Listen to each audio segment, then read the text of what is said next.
જય શ્રી કૃષ્ણ મિત્રો, તમારું અમારી ચેનલ વ્રત કથાઓમાં સ્વાગત છે। જો તમને અમારા વિડીયો ગમે તો લાઈક કરી દેજો, શેર કરી દેજો અને સબસ્ક્રાઈબ કરી દેજો। અને હા, બેલ આઇકન દબાવવાનું ન ભૂલતા, જેથી કરીને વિડીયોની માહિતી આપના સુધી તુરંત પહોંચી જાય।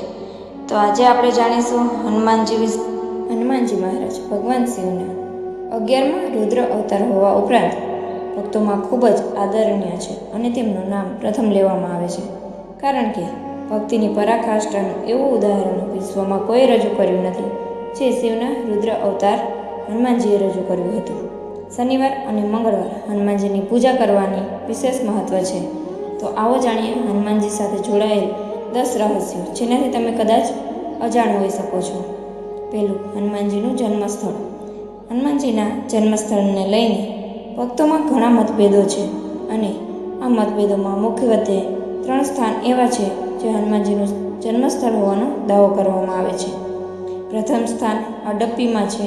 એવું માનવામાં આવે છે કે હનુમાનજીનો જન્મ હમ્પીમાં સબરીના ગુરુ માતંગ ઋષિના આશ્રમમાં થયો હતો। કેટલાક લોકો માને છે કે હનુમાનજીનો જન્મ હરિયાણાના કૈથલમાં થયો હતો। કૈથલનું જ પૌરાણિક નામ કપિસ્થલ હતું, એટલે કે અહીંના રાજા હનુમાનજીના પિતા મહારાજ કેસરી હતા, કારણ કે તેઓ કપિસના રાજા હતા, તેથી તેમને કપિશ્વર પણ કહેવામાં આવે છે અને કપિસના વડા માનવામાં આવે છે। કેટલાક ભક્તો એવું પણ માને છે કે હનુમાનજીનો જન્મ નાસિકના અજનેરી પર્વત પર થયો હતો। આ પર્વત પર માતા અંજની સાથે હનુમાનજીનું મંદિર છે, જે ભક્તોની આસ્થાનું કેન્દ્ર છે। હનુમાનજીનો જન્મ શ્રીરામના જન્મ પહેલાં થયો હતો। ભગવાન શ્રીરામનો જન્મ 5114 BC અયોધ્યામાં થયો હતો। હનુમાનજીના જન્મ ચૈત્ર માસની શુક્લ પૂર્ણિમાના દિવસે થયો હતો। બીજું, ચિરંજીવી હનુમાન। હનુમાનજી ભગવાન શિવનો 11મો રુદ્ર અવતાર છે। ભગવાન શિવે ભગવાન શ્રીરામની સેવા કરવા માટે હનુમાનજીનું રૂપ ધારણ કર્યું હતું।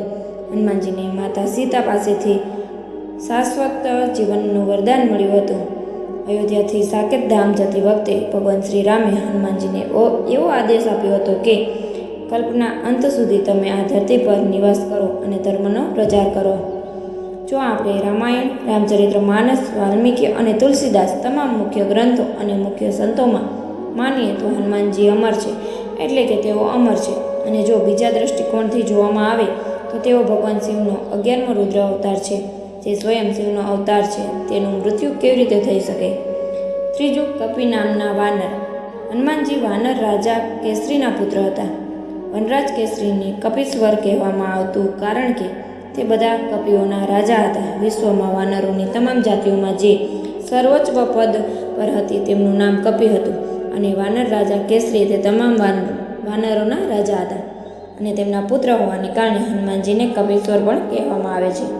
તેમની જાતિમાં હનુમાનજીનો જન્મ પણ થયો હતો, જેના કારણે તેઓ કપિ તરીકે પણ ઓળખતા હતા। ચોથું, હનુમાન પરિવાર। જો હનુમાનજીના પરિવારની વાત કરીએ તો હનુમાનજીના પિતા કપિઓના રાજા હતા। વાંદરોની સર્વોચ્ચ જાતિ અને તેમના નામ કેસરી હતું। જ્યારે હનુમાનજીની માતા અંજની તેમના પાછલા જન્મમાં એક અપ્સરા હતી, તેમને શાપિત ધરતી પર જન્મ લેવો પડ્યો હતો। હનુમાનજી સિવાય તેમના 5 વધુ ભાઈઓ હતા, જેમાં હનુમાનજી સૌથી મોટા હતા। તેમના 5 ભાઈઓના નામ મતિમાન, શ્રુતિમાન, કેતુમાન, ગતિમાન, ધૃતિમાન છે। પવનદેવની કૃપાથી મહારાજ કેસરી અને અંજનાના પુત્રની પ્રાપ્તિ થઈ હતી, તેથી હનુમાનજીને વિશ્વમાં પવનપુત્રના નામથી પણ ઓળખવામાં આવે છે। ભગવાન શિવનો 11મો રુદ્ર હોવાને કારણે તેમને શિવ અવતાર તરીકે પણ ઓળખવામાં આવે છે। જો હનુમાનજી બ્રહ્મચારી માનવામાં આવે છે, પરંતુ કેટલીક જગ્યાએ તેમને પરિણીત પણ કહેવામાં આવે છે। પરાશર સંગીતના મુજબ સૂર્ય ભગવાન પાસેથી શિક્ષણ મેળવવા માટે તેમણે તેમના ગુરુની પરવાનગીથી સુવર્ચલા નામની સ્ત્રી સાથે લગ્ન કરવા પડ્યા। તે પછી સૂર્યદેવે તેમને જ્ઞાન આપ્યું।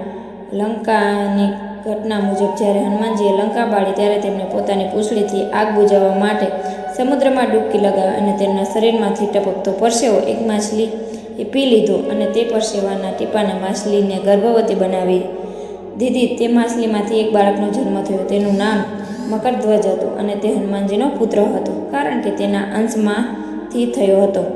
અવરોધોથી મુક્તિ। ભક્ત શિરોમણી હનુમાનજી ખૂબ જ દયાળુ સ્વભાવના છે। તે હંમેશા પોતાના ભક્તો પર દયાળુ નજર રાખે છે. હનુમાન ચાલીસાના આપણે હંમેશા વાંચ્યું હશે કે જો ભૂત પિશાચ નજીકના આવે તો મહાવીરના નામનો પાઠ કરો, કારણ કે હનુમાનજીનું નામ પણ મહાવીર છે. એટલે હનુમાનજીના નામનો જાપ કરવાથી જીવને મુક્તિ મળે છે. ભૂત અને આત્મા અવરોધો હનુમાનજીને ઋણમાંથી મુક્તિ આપે છે. હનુમાન ચાલીસાના પાઠથી પણ તમામ પ્રકારના રોગો અને દુઃખોથી મુક્તિ મળે છે. શાસ્ત્રોનું માનીએ તો હનુમાનજીનું સ્મરણ કરવાથી અનેક ગ્રહ અવરોધો દૂર થાય છે. જો હનુમાનજીના પાઠ એટલે કે હનુમાન ચાલીસાનો પાઠ સંપૂર્ણ વિધિ પ્રમાણે કરવામાં આવે તો તેમના હનુમાન અષ્ટક, બજરંગ બાણ, સુંદરકાંડ વગેરેનો પાઠ કરવામાં આવે તો કોર્ટ કચેરીને લગતી સમસ્યાઓ દૂર થાય છે. અનેક પ્રકારના મંગલ દોષો દૂર થાય છે. શત્રુઓના અવરોધો દૂર થાય છે અને તમામ સાધકોને હનુમાનજીનું રક્ષણાત્મક કવચ પ્રાપ્ત થાય છે. આપણે બધાએ હંમેશા હનુમાનજીના શરણમાં રહેવું જોઈએ, કારણ કે હનુમાનજીના શરણમાં રહેવાથી ન માત્ર સાંસારિક અવરોધો દૂર થાય છે પરંતુ શ્રીરામનો સંગ પણ પ્રાપ્ત થાય છે. 6. શક્તિશાળી હનુમાનની બહાદુરી. હનુમાનજી ભગવાન શિવના 11મા રુદ્ર અવતાર હતા. આ જ કારણ કે તેમના તે બધી શક્તિઓ હાજર હતી જે સ્વયં મહાદેવમાં છે. હનુમાનજીએ બાળપણથી જ પોતાની શક્તિ અને બહાદુરીનો ઝંડો આખી દુનિયાને બતાવ્યો હતો. પારણામાં ઝૂલતી વખતે તેણે સૂર્યને ફળ માંડ્યું અને તેને ખાવાની ઈચ્છા કરી. તે પારણામાં ઝૂલતી વખતે આકાશમાં ઉડી ગયા અને સૂર્યને ફળ માંડીને તેમણે તેને મોંમાં નાખ્યું. જ્યારે તેઓ મોટા થયા ત્યારે શ્રીરામજીએ તેમને માતા સીતાની શોધ કરવાનું કાર્ય સોંપ્યું. પછી તેમણે 100 યોજનાઓનો મહાસાગર પાર કર્યો, જે સામાન્ય માનવ અથવા વાનરો માટે અશક્ય હતો. લંકા પહોંચતા તેમણે લંકાની રક્ષક લંકિની સહિત અનેક રાક્ષસોને મારી નાખ્યા. અશોક વાટિકાને નષ્ટ કર્યા પછી તેમણે માતા સીતાને ભગવાન શ્રીરામની વીંટી ભેટ આપીને સાંત્વના આપી કે તે પછી તેમણે અક્ષય કુમારીની હત્યા કરી રાવણના દિલના ડર પેદા કર્યો. જ્યારે મેઘનાથ અને લક્ષ્મણ વચ્ચે ભયંકર યુદ્ધ થયું અને લક્ષ્મણજી બેભાન થઈ ગયા ત્યારે તેમણે હિમાલયમાંથી સંજીવની ઔષધિનો પર્વત લાવી લક્ષ્મણનો જીવ બચાવ્યો. તે પછી તેઓએ પર્વતને ઉઠાવી ફરી હિમાલયની તેની જગ્યાએ ફરીથી મૂકવા ગયેલા. જ્યારે રાવણનો ભાઈ અહીં રાવણ કપટથી રામ અને લક્ષ્મણને પેટાળમાં લઈ ગયો અને તેમને બલિદાન આપવા જઈ રહ્યા હતા ત્યારે રામ અને લક્ષ્મણનો જીવ બચાવવા માટે હનુમાનજીએ અહીં રાવણને મારી નાખ્યો અને તેને પેટાળમાં દફનાવી દીધો.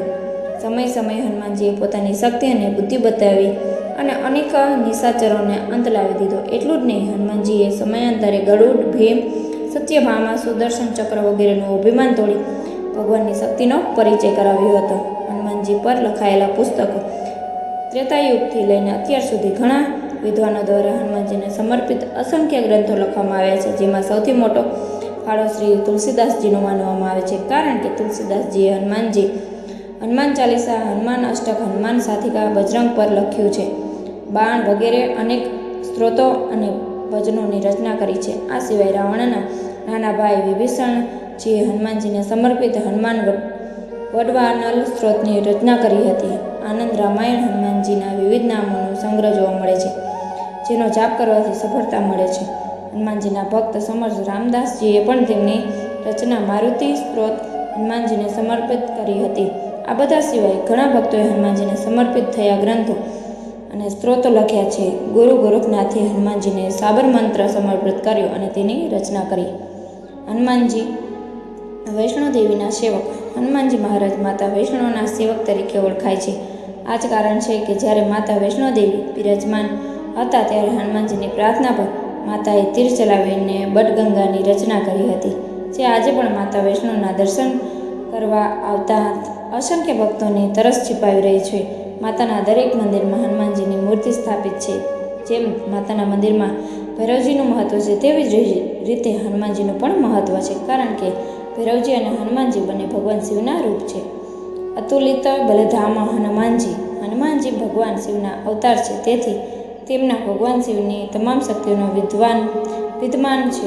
બાળપણમાં જ્યારે તેમણે સૂર્યને પોતાના મુખમાં રાખ્યો હતો અને દેવતાઓની વિનંતી પર જ્યારે તેમણે સૂર્યને મુક્ત કર્યું ત્યારે તમામ દેવતાઓએ તેમની શક્તિઓથી હનુમાનજીને વરદાન હતું.